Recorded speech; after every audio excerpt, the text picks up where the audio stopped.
Bonjour mes amis, venir sur le chemin de Compostelle pour répondre à la question incontournable, je crois qu'on se pose tous à un moment de notre vie, qui suis-je moi par rapport aux autres? Quelle est mon identité? Quel est le chemin de ma vie? Comme diraient les Chinois, quel est mon chi? Ou alors comme diraient les Japonais, quel est mon ikigai? C'est-à-dire le fondement de ma personnalité. Dans notre monde, vous le savez, nous avons besoin de ressemblance, parce que quelque part, nous cherchons tous à répondre à cette question: qui suis-je? Mais nous avons aussi besoin de différence, c'est-à-dire d'être nous-mêmes et de nous différencier par rapport aux autres, même si dans notre vie, nous pouvons faire des choses en commun.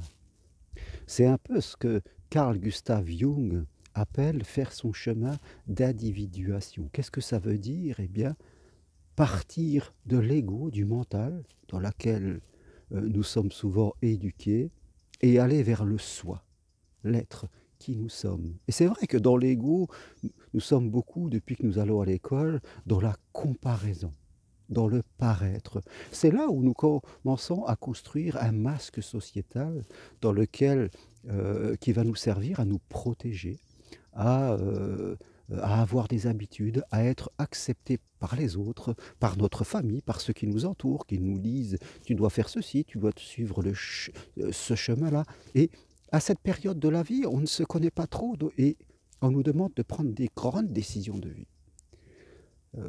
Et c'est là où se construit souvent cette dualité que nous avons à l'intérieur de nous. On perd le chemin avec nous-mêmes et on commence à se juger, à juger les autres, être dans la critique, être dans la non-acceptation plus ou moins forte en fonction de l'évolution de notre propre famille et de nos parents. Et après, c'est vrai qu'on fait une deuxième crise, souvent vers, l'âge adulte. Ça peut être 30 ans pour certains, 40 pour d'autres, 50 ou 60. Il n'y a pas vraiment d'âge. Au fin de compte, il y a ce conflit à l'intérieur de nous, entre notre ego, le masque, c'est-à-dire tout ce que j'ai construit psychologiquement, et mon âme, mon identité, mon chi, mon ikigai, qui lui cherche à vivre à l'intérieur de moi, et on vit ce conflit de manière, difficile. Et pour en sortir, oui, il faut sortir de notre environnement, faire des choses de manière un peu différente, comme venir marcher sur Compostelle, ne pas faire les choses seul.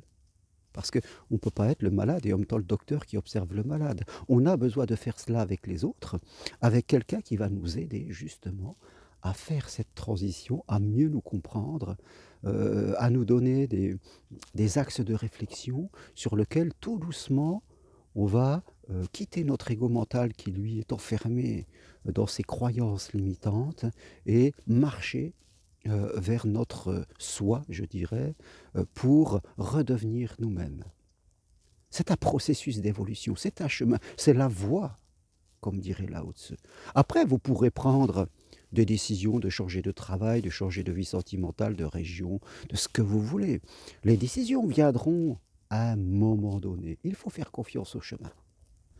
Hein, quand on part sur Compostelle, par exemple, et qu'on va partir pendant 5 à 6 semaines, eh bien, on ne peut pas répondre aux questions de la fin du chemin. On fait confiance au chemin, on fait confiance à la voie, comme dirait Lao Tzu, et on sait qu'on va avoir ces prises de conscience. C'est pour ça qu'on vient. Le but de Compostelle, c'est pas d'arriver à Compostelle, c'est de faire le chemin. Compostelle n'est juste que l'arrivée. Mais on pourrait y aller plus vite en prenant des taxis, des avions.